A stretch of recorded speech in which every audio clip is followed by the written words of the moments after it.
Local programming on KRWG Public Media made possible in part by viewers like you. Thank you. This is KRWG Public Media, TV, radio, online, news that matters. Now, across the Mesilla Valley and the borderland, the stories that shape our community. From the KRWG Broadcast Center at New Mexico State University, this is Newsmakers. Hello and welcome to Newsmakers. I'm Anthony Moreno. On January 21st, New Mexico's 60-day legislative session will kick off in Santa Fe. Lawmakers at the Roundhouse will be working on many pressing issues the state is facing. Joining us now to talk about some of those issues is Algernon D'Ammassa, managing editor and reporter with the Las Cruces Bulletin. Algernon, great to have you back on the program. Hey, Anthony, how are you? Well, doing well. Happy New Year to you. And we're talking about the legislature. It's a 60-day legislative session, and the legislature is going to look different this year. They're going to have a women majority in the legislature for the first time. That's right. So if you go by districts, about 112 districts, I think, between the House and the Senate districts, 60 of those are going to have women representatives for the first time. That's a pretty high percentage. I think that puts us just behind Nevada. And so that's a historic shift, but also it's at a time when we have a woman as governor. Second consecutive two-term governor is a woman. The Secretary of State, the Senate Leader Pro Tem, the Commissioner of Public Lands. So there's a very strong female presence in our leadership across statewide offices as well as the legislature. When you talk with lawmakers, what are some of the things they say about this, about having the second highest percentage of women lawmakers in the majority in the state legislature? Sure. Now, I think, as one man to another, let's talk about women. Right. If from the aerial view, the bird's eye view, some things don't change. A lot of the party politics remains the same. And I think with some debates, for instance, access to abortion care and services in New Mexico, I think what that means is you see more of the female faces of the Democratic and the Republican parties leading that debate and carrying those arguments. But the arguments haven't shifted that much. Now that's the forest. Going into the level where you look among the trees and the individual relationships between lawmakers, I think the added diversity adds to the lived experiences of the people who shape laws and shape policy in Santa Fe. And it's not just sex, it also is the economic position, the kind of social class, professional classes that are represented. So we have women making laws who are older generation and younger generation. We have women who are business owners, women who work in agriculture and were raised in rural parts of the state. But we also have attorneys from Santa Fe and Albuquerque, the more urban parts of the state. We have people with backgrounds as community organizers who have worked with populations in poverty, who have worked with Hispanic populations. We have indigenous representatives, male and female. And so I think that variety of experience adds to the quality of the questions that get asked as policies and laws are vetted. And hopefully that comedy and those working relationships in the legislature benefits from that enrichment so that diversity becomes an asset. And of course, there's also a lot that people say about the kind of leadership and how women, for instance, navigate conflict and argument that they feel will enrich what had traditionally been, as one legislator said to me, a bro-y kind of culture in Santa Fe. Interesting. I want to move on and talk about another topic that has to do with having a more representative government that reflects the state in a more accurate way, and that has to do with modernizing the legislature. Mm-hmm. This is an issue that some lawmakers have been really pushing for many years. I know you had an interview with State Representative Angelica Rubio, a Democratic lawmaker from Las Cruces, about how she has been addressing this issue since she's been in the legislature. So can you share with us what we may see in this legislative session when it comes to bringing the legislature into the 21st century, as some lawmakers may say? Right, and so modernization has sort of three prongs. New Mexico still has a part-time, all-volunteer legislature.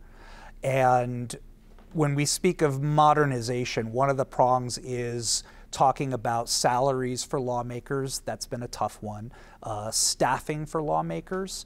And the third thing has been the length and the frequency of our legislative sessions, which for now, in alternate years, we have 30-day sessions and 60-day sessions. The 30-day sessions, obviously much less gets done. That's supposed to be restricted to budgetary matters and other things that perhaps the governor places on the agenda.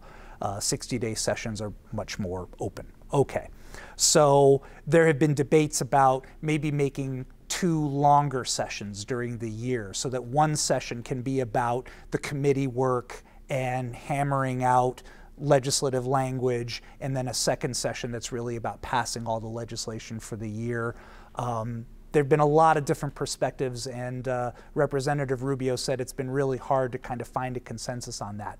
Interestingly, she said that they did a survey, and when it came down to whether being paid is a higher priority or having staffing was a higher priority, staffing was a clear favorite. And so last year, they actually added money to give every representative a staffer. And so that's being implemented now.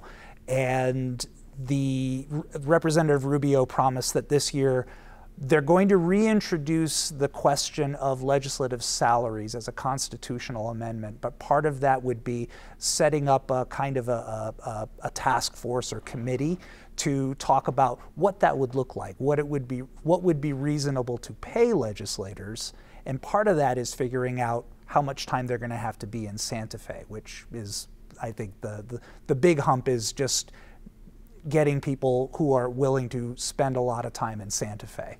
Well, that's kind of the argument for it, because people have to spend 30 days or 60 days in Santa Fe trying to serve as lawmakers and address the legislation, pass a budget. And some lawmakers or critics to the current format say that leaves, it cuts people off in some ways from running for office or even considering it, because they can't afford to spend that time or not be paid for the position. And we've seen lawmakers resign because they just couldn't make it work anymore, unfortunately, before their terms were ended. And it also, you end up with a legislative body of people who can do that, who are in a position in life who can do that. And so then it becomes a question of, do you limit yourself to that, or do you try to restructure it in a way so that more people from different walks of life can serve in that body? It certainly raises the question, I mean, when you have a system like that, in a state that's known to be one of the poorest in the country, and the only people that might be able to afford to run for office may be folks who are wealthy or retired or have that sort of flexibility in their life, how representative of government are you really getting? And when you have these folks that may be just wealthy or retired, making the decisions, passing legislations that are affecting a state that's largely full of people who are just getting by. And that is a long-standing American idea. Also, some people view that as actually a boon, that they feel that people who are in that position are better placed to make those decisions. I mean, that goes back to, frankly, our colonial days as a country, when there was a feeling that the people who owned a lot of property and were in that position to manage a lot of resources were the people best positioned to manage and run the country. And I think you have a strain of that in the more traditional outlook of how New Mexico is governed, but you have newer generations of leaders who see representative democracy in a profoundly different way. And it's interesting to watch that play out. When this was really brought to light, nearly a decade ago, I want to say more than a decade ago, it was by a local Republican lawmaker, and his big push behind it was it would force the legislature to be more professional in some ways. When you know you're getting paid for this, you have more accountability to them. Any thoughts on that? Right. I mean, isn't that an interesting way to look at professionalism? So one way to look at professionalism is, oh, these are elites, and they protect one another, and they make their decisions in alienation from the public. And another way of looking at it is like professionalism is accountability. It means not just pay, but also an agreement to adhering to certain standards. And you've seen a lot of reform and arguments for further reform about ethical behavior and you know, that aspect of how lawmakers conduct business. One problem with the present system is that a lot of the people who end up having contact with lawmakers on a regular basis are lobbyists. And for good and for ill, lobbyists have enjoyed having a lot more access. And so with professionalism comes not just a paycheck, but also an expectation that you're adhering to certain ethical standards about how you conduct public business. A lot of questions will remain with that, and it'll be interesting to see how lawmakers address that issue of so-called modernizing the legislature. I want to move on and talk about the budget, of course, a major topic of all legislative sessions. New Mexico Governor Michelle Lujan Grisham has put forth her proposal of a budget of $10.9 billion, you know, to address a wide range of issues: early childhood education, clean energy infrastructure, affordable housing, of course, a big issue, and healthcare in the state. From what we see right now, does it look like lawmakers and the governor are on the same wavelength when it comes to passing that budget? Well, I think they align on some things. There's a lot of money, and that comes from mainly from the oil and gas production boom that we're continuing to see, even though economists say that that's limited. And so in a way, we're still writing our budgets on the basis of a supply of revenue that we know is going to shrink, if not go away altogether in the future. And so I think where you see the arguments is how to prepare for the drier days that are coming in terms of that revenue source. So we have a almost $11 billion budget proposal this year. It's another record high budget. That includes putting well over $3 billion into reserves. So there's money being put away into reserves, and of course we still have our trust funds for education and for early childhood education. I think where you're going to see a lot of debate again is how much we're investing and in what when it comes to public safety, education. There's an interesting debate going on. For instance, let's look at behavioral health for a second. $660 million over 4 years was allocated for the behavioral health system across the state, which we should say is still being repaired from the disaster that happened under a previous administration that pretty decimated freezing behavioral Medicaid. health service. Yeah, all of that. Decimated behavioral health services across the state. We're still rebuilding that system. But money was going into that system, but the Legislative Finance Committee reported to lawmakers during the interim that only 8% of that actually got spent. So there's a log jam there. And so I think it's not just a matter of what number goes next to the dollar sign, but what kind of structural changes need to make place so that the resources actually move into the different parts of the state where people actually have need. And I think that's where you're going to see a lot more debate. Since you brought up behavioral health care, let's talk about that a little bit. They're in Las Cruces. They recently opened the county triage center, crisis triage center, which had been sitting vacant for nearly a year after a previous operator had left and decided to cease operations there. Is this something that, how do we think that, centers like this may benefit from whatever happens in Santa Fe this year during the legislative session? Any insight into that? Well, the Crisis Triage Center is emblematic. This was built a number of years ago and it sat empty for years.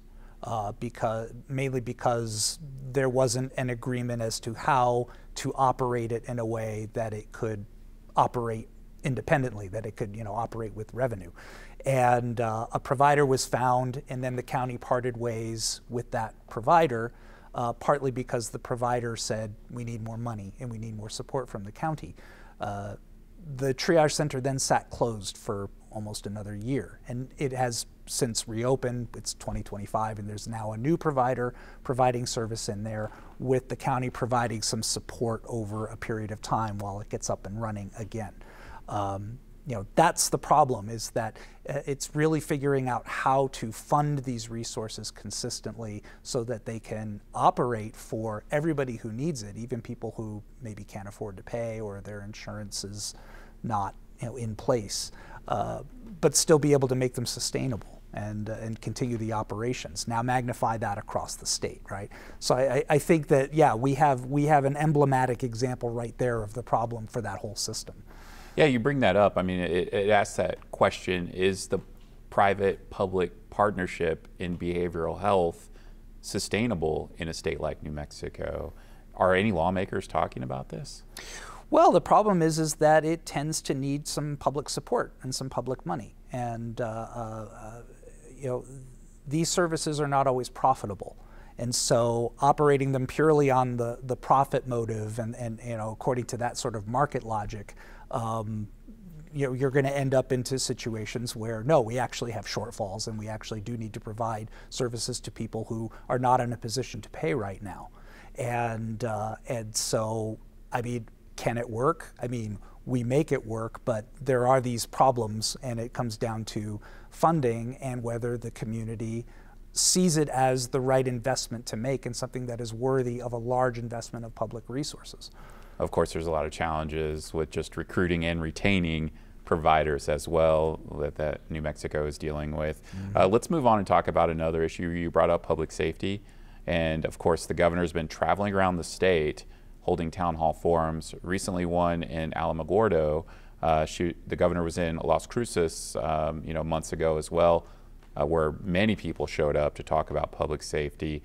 What are some of the issues with public safety that lawmakers may address in this legislative session? Oh, and they will. They will. There's a lot to argue about, and you started to see. I mean, you see that in session after session. But so in July of last year, the governor attempted a special session to address some things that were of importance to her in terms of what are some constitutional ways, in light of New Mexico parting from the bail system, what is a way to keep some people who are accused of dangerous crimes in custody longer? And so that is a very contentious debate. Also, competency, how to deal with people who are not competent to stand trial. Maybe they need treatment. Are there ways to move them into treatment, but also respecting that people have the right to autonomy and to live the way they do, and it becomes very fraught when we're talking about involuntary demands for treatment. And so that's a huge debate among the governor's office and people who advocate for people with behavioral health problems, the unhoused, or people who are just vulnerable and maybe aren't able to defend their right to liberty in court and want to rebut the argument that they need to be involuntarily placed in treatment. It's a very contentious debate. There have been some attempts at legislation that have been picked apart and not found sufficient. In these shorter sessions, 30 to 60 days, there's not really a lot of time to really hammer out good legislation in a single session, so it tends to play out. We might see something get to the governor's desk in 60 days. I don't know, but this is going to be some of the hardest work and the heaviest lift in the session.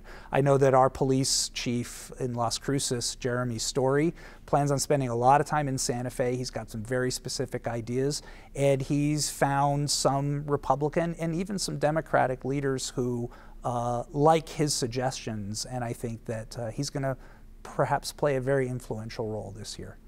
It'll be interesting to see what sort of impact he may have on some legislation and lawmakers in Santa Fe.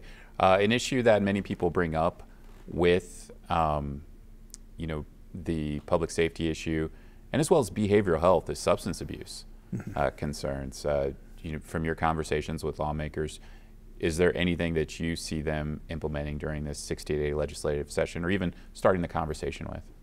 So part of the budget proposal is equipment and gear to try to address these problems through screening vehicles and being able to identify things without having to put more strain on local agencies that already don't have enough personnel and don't have enough resources, hard resources, to address this national problem that that is overwhelming for some of our communities.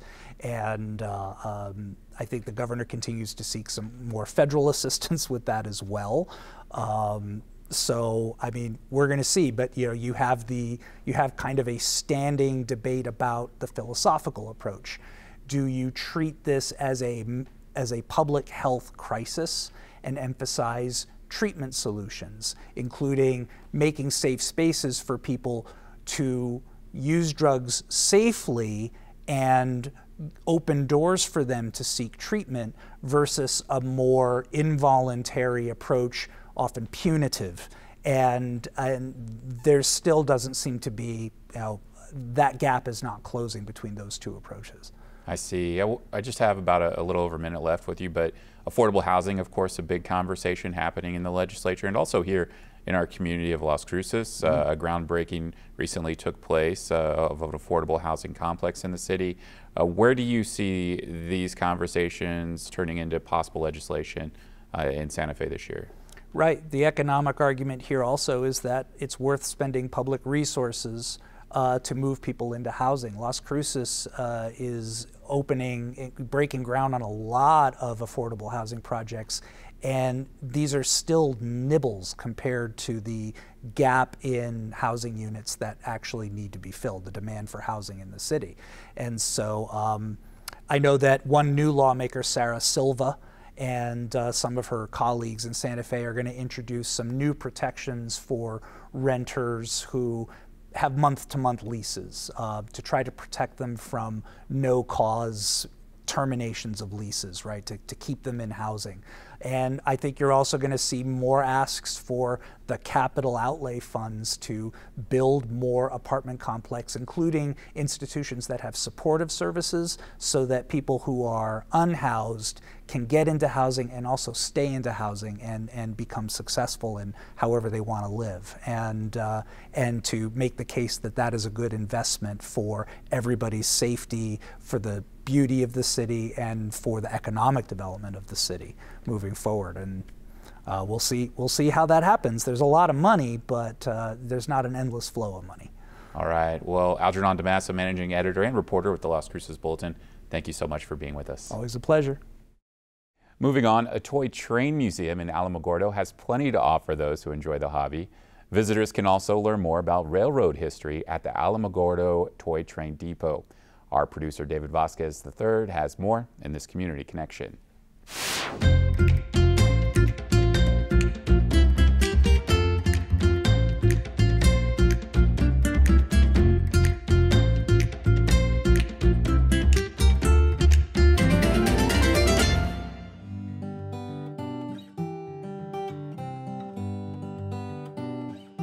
The depot here was originally built in Torrance, 1898, and stayed there until 1912. In 1912, it was moved 7 miles south to Corona by mule train, used by Southern Pacific. In 1974, it moved to Alamogordo and was used as an antique store, and that was out by the White Sands Mall. In 1988, it was moved for the last time, and it was moved here to this location to be used as a museum, and we opened the museum in December of 1988. The founder himself was John Koval. John Koval was born in 1909. He served in the military. After military, he went to work for the railroad. And then upon retirement, he started this depot and museum. We get a lot of people that come in and say, we've lived here for umpteen years or my whole life and have never been in here. We are trying to get to these outreach events and everything to bring more knowledge of what we have here. The knowledge and everything that we provide here is very in-depth and quite accurate. We do work on everything from early steam and the first trains that made it to America, a little bit about the transcontinental, the Civil War, the progression in steam in America up to the 40s. Then it was started to transfer over to diesel electric.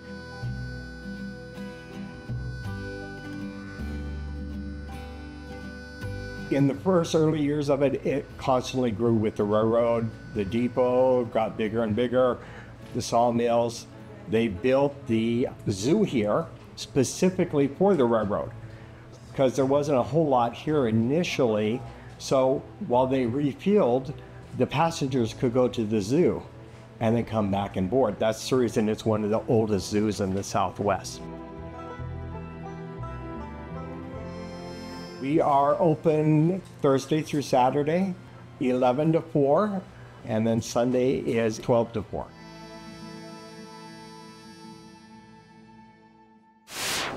That's all for this week's program. Remember, you can also stay updated with the New Mexico legislative session on our program, Your Legislators, which debuts on January 23rd at 7:30 p.m. Johnny Coker will sit down with state lawmakers in our part of New Mexico during the 60-day legislative session to learn more about bills they are working on and where they stand on the issues. Also remember, you can always stay updated anytime at krwg.org. I'm Anthony Moreno. We'll see you next time on Newsmakers.